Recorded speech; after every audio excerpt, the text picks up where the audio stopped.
स्वागत है आप सभी का हमारे YouTube चैनल पर। और आज हम पढ़ेंगे अध्याय 7 अल्कोहल, फिनॉल और ईथर।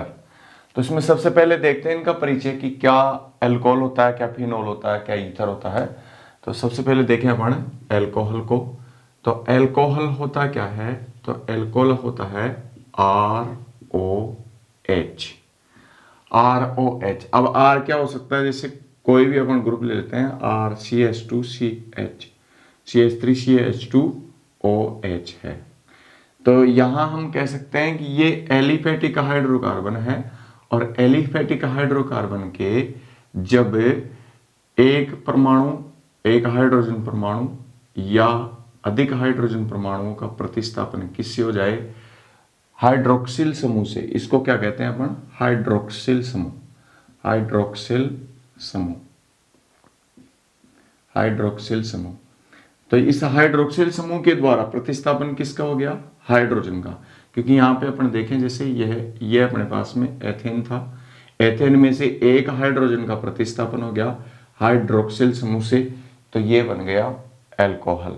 तो अल्कोहल क्या होता है? जब एलिफेटिक हाइड्रोकार्बन, एलिफेटिक हाइड्रोकार्बन के एक या एक से अधिक हाइड्रोजन परमाणुओं का प्रतिस्थापन किससे हो? हाइड्रोक्सिल समूह से। तो ऐसे यौगिकों को अपन कहते हैं अल्कोहल। उसके बाद चलते हैं अपन फिनॉल में। तो फिनॉल क्या होते हैं? फिनॉल होते हैं, ये बेंजीन है हमारे पास में, और इस बेंजीन में से, यानी एरोमेटिक हाइड्रोकार्बन है, इसमें जैसे सब जगह पे यहाँ पे HH ऐसे जुड़े हुए हैं सब जगह पर, जो हमने यहाँ पे दिखाए नहीं है। ठीक है, अभी इसमें दिखा देते हैं। जब एक एरोमेटिक हाइड्रोकार्बन के एक या अधिक हाइड्रोजन परमाणुओं का प्रतिस्थापन किससे हो जाए? हाइड्रोक्सिल समूह से, तो ऐसे यौगिक को अपन कहते हैं फिनॉल। तो ये हो गया हमारा फिनॉल। एक से अधिक भी प्रतिस्थापित हो सकते हैं। ठीक है, एक से अधिक प्रतिस्थापित होंगे तो भी वो फिनॉल उसका व्युत्पन्न होगा।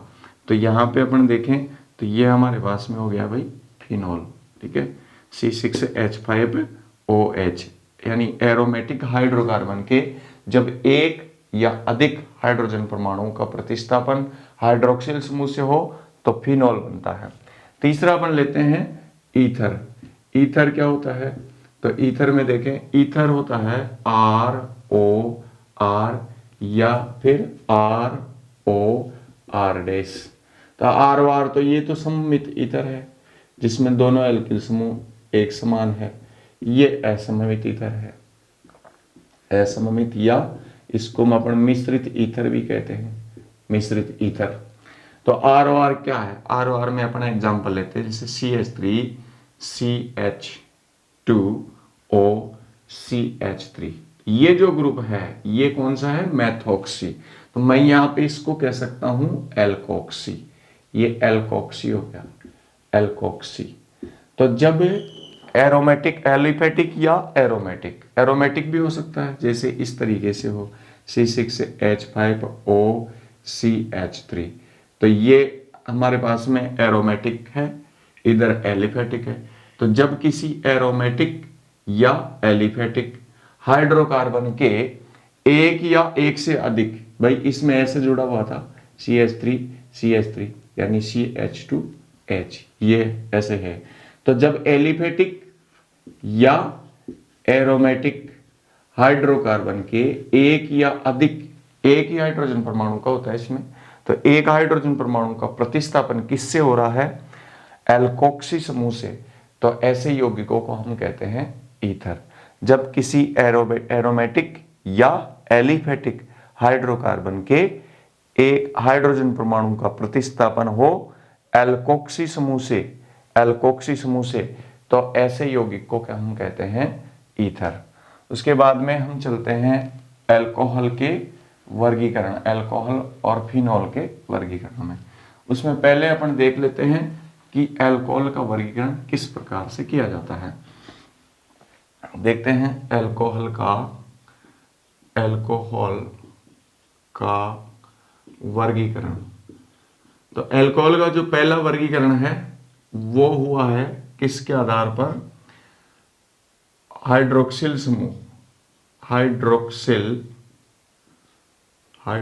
समूहों की संख्या के आधार पर तो हाइड्रोक्सिल समूह की संख्या के आधार पर इसको हमने वर्गीकृत किया है मोनो, डाई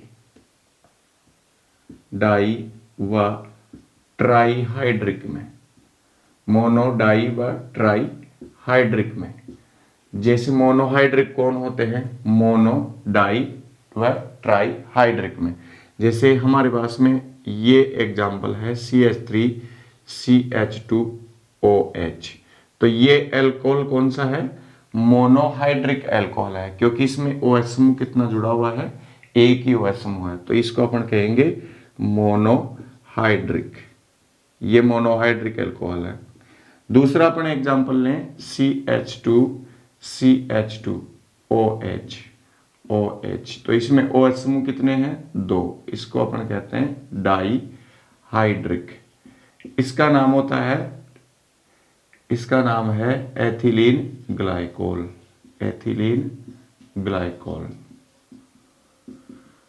तीसरा अपन देखें CH2OH, CH2OH। तो ये है हमारे पास में ट्राईहाइड्रिक मतलब 3 OH समूह जुड़े हुए हैं। अगर 3 से ज्यादा होंगे तो उनको अपन क्या कहेंगे? पॉलीहाइड्रिक। तो पॉलीहाइड्रिक में हमारा आता है ग्लूकोज। जैसे हम कहें पॉलीहाइड्रिक एल्डिहाइड है ग्लूकोज, ठीक है। पॉलीहाइड्रिक मतलब ग्लूकोज में ऐसे होता है CHOH, CHOH, CHOH और CH2OH।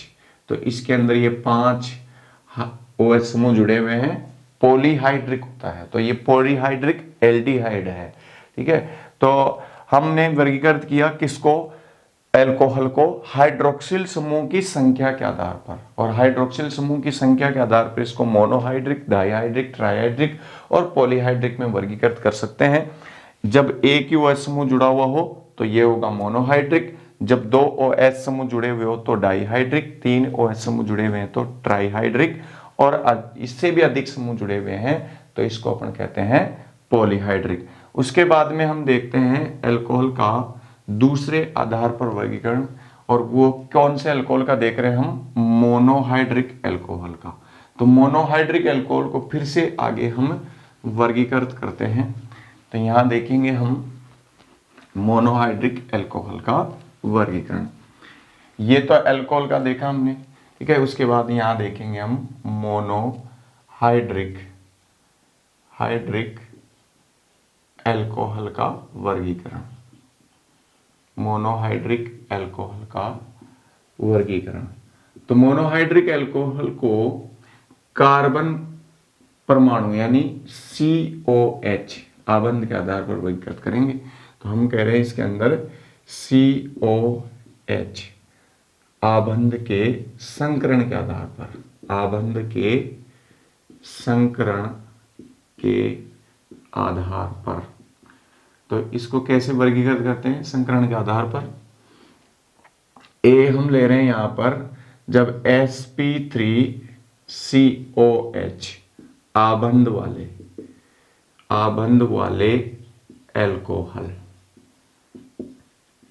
वाले एल्कोहल जिनमें sp3COH आबंध हो, जैसे इसमें फर्स्ट लेते हैं अपन, जिनको हम कह रहे हैं एल्कोहल, ठीक है। एल्कोहल, तो एल्कोहल का एक एग्जांपल लेते हैं, जैसे CH3CH2।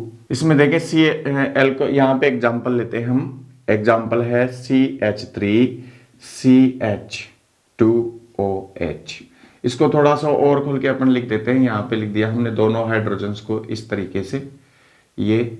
तो यहां देखेंगे हम इसका जो COH है, इस आबंध वाले इस कार्बन का संकरण देखना है हमको। 1 sigma, 2 sigma, 3 sigma, 4 sigma. 4 sigma मतलब sp3, ठीक है। तो एल्कोहल में जो कार्बन परमाणु है, जो COH आबंध वाला कार्बन परमाणु है, उस कार्बन परमाणु का संकरण होता है sp3। और एल्कोहल का अगर अपन देखें तो सामान्य सूत्र इनका होता है CnH2n+2O।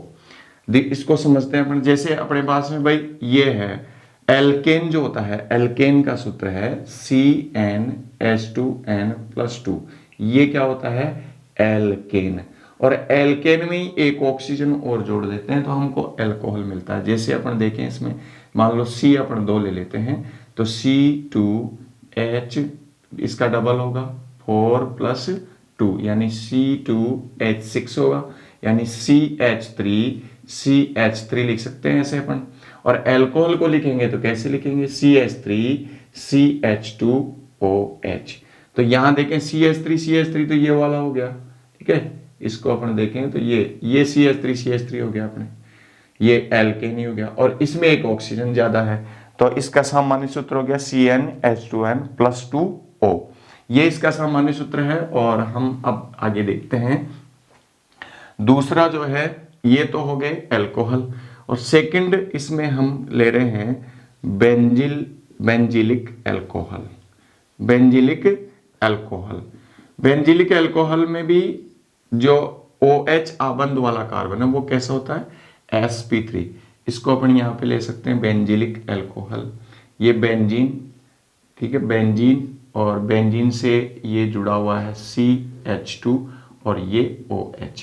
तो इस कार्बन को देखेंगे अपन तो ये कार्बन कैसा होता है sp3 संकरित होता है। इस कार्बन को अपन ऐसे ले सकते हैं, ये sp3 1 सिग्मा 2 सिग्मा 3 सिग्मा और 4 सिग्मा मतलब sp3। आगे भले ये sp2 संकरित से जुड़ा हुआ ये कार्बन sp2 संकरित है, लेकिन जिस कार्बन से एल्कोहल यानी OH समूह जुड़ा हुआ है वो कार्बन क्या होना चाहिए sp3 संकरित। उसके बाद में इसमें तीसरा जो है वो है यहां एलिलिक एल्कोहल में भी क्या होता है, जो OH आबंध वाला कार्बन है वो sp3 संकरित होता है। तो इसको अपन लिख सकते हैं CH2 डबल बॉन्ड CH2OH। इसको अपन कहते हैं एलिलिक एल्कोहल। तो यहां देखो, इसको खोल के थोड़ा सा और लिख सकते हैं H यहां पे 1 सिग्मा 2 सिग्मा 3 सिग्मा 4 सिग्मा मतलब sp3। तो ये sp3 संकरित है OH समूह जिससे जुड़ा हुआ है। तो ये अपन ने देखा मोनोहाइड्रिक एल्कोहल का आगे वर्गीकरण। उसके बाद में ये एल्कोहल का वर्गीकरण में सेकंड चलते हैं हम। दूसरा sp3COH के स्थान पर अब क्या होगा sp2OH आबंध वाले एल्कोहल। तो इसमें B लेते हैं हम sp2OH आबंध वाले एल्कोहल।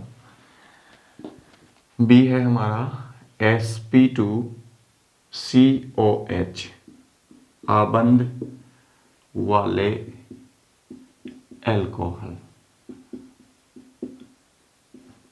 इसमें एक है वाइनिलिक एल्कोहल।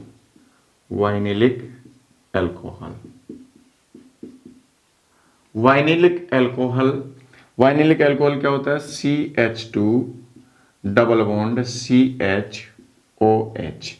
इसमें क्या है, एक हाइड्रोजन इस पे ये जुड़ा हुआ है, इसमें संकरण निकालते हैं जिससे OH समूह जुड़ा हुआ है। 1 सिग्मा 2 सिग्मा 1 ये सिग्मा, ये तो पाई है, ठीक है। तो सिग्मा कितने हो गए 1 2 3 बॉन्ड मतलब sp2 संकरित। तो ये कार्बन कैसा होता है sp2 संकरित। इसको अपन कहते हैं वाइनिलिक एल्कोहल। तो ये हमने देखा कि मोनोहाइड्रिक एल्कोहल को हमने 2 भागों में बांटा है, sp3COH आबंध वाले और दूसरा sp2COH आबंध वाले। जो sp3COH आबंध वाले हैं उनके अंदर हमने वापस से 3 भागों में बांट दिया, एल्कोहल, एलिलिक एल्कोहल और फिर बेंजिलिक एल्कोहल। और इसको जो है वाइनिलिक एल्कोहल में वर्गीकृत किया गया है। उसके बाद में हम चलते हैं फिनोल का वर्गीकरण। तो फिनोल का वर्गीकरण किस आधार पे करते हैं, फिनोल का वर्गीकरण फिनोल क्या होता है, तो फिनोल ये है हमारे पास में, देखो फिनोल है OH। फिनॉल में जो OH आबंध वाला ये जो कार्बन है, ये कार्बन कैसा होता है, sp2 संकरित। गिन सकते हैं हम, 1 सिग्मा 2 सिग्मा, ठीक है, 1 पाई हो गया, और ये 1 सिग्मा, तो 3 सिग्मा मतलब sp2 संकरित होता है। अब फिनॉल को आगे कैसे वर्गीकृत किया गया है, तो OH समूह यानी हाइड्रोक्सिल समूहों की संख्या के आधार पर इसको वर्गीकृत किया गया है। कैसे, मोनोहाइड्रिक, डाईहाइड्रिक और ट्राईहाइड्रिक फिनॉल में। तो ये OH इस तरीके से, ये मोनोहाइड्रिक हो गया, मोनोहाइड्रिक फिनॉल। ये अगला जो अपन देखें, इसमें अगर 2 OH समूह जुड़े हुए हैं, OH, तो इसको अपन कहते हैं डाईहाइड्रिक। और तीसरा जो है वो है आपके यहाँ पर, जिसमें 3 OH समूह जुड़े हुए हैं, 3 OH समूह, तो इसको अपन कहते हैं ट्राईहाइड्रिक। तो इस तरीके से हमने किसको वर्गीकृत किया है, फिनॉल को वर्गीकृत किया है मोनोहाइड्रिक, डाईहाइड्रिक और ट्राईहाइड्रिक के अंदर। किसके समूह की संख्या के आधार पर, OH समूह की संख्या के आधार पर। फिर आगे अपन देखते हैं, आगे है ईथर। और तो ईथर का वर्गीकरण देखते हैं, ईथर को कैसे वर्गीकृत किया जाता है। ईथर का वर्गीकरण,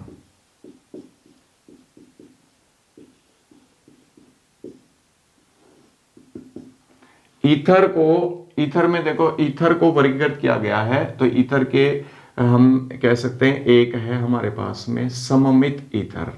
सममित ईथर कौन सा होता है, जिसमें दोनों एल्किल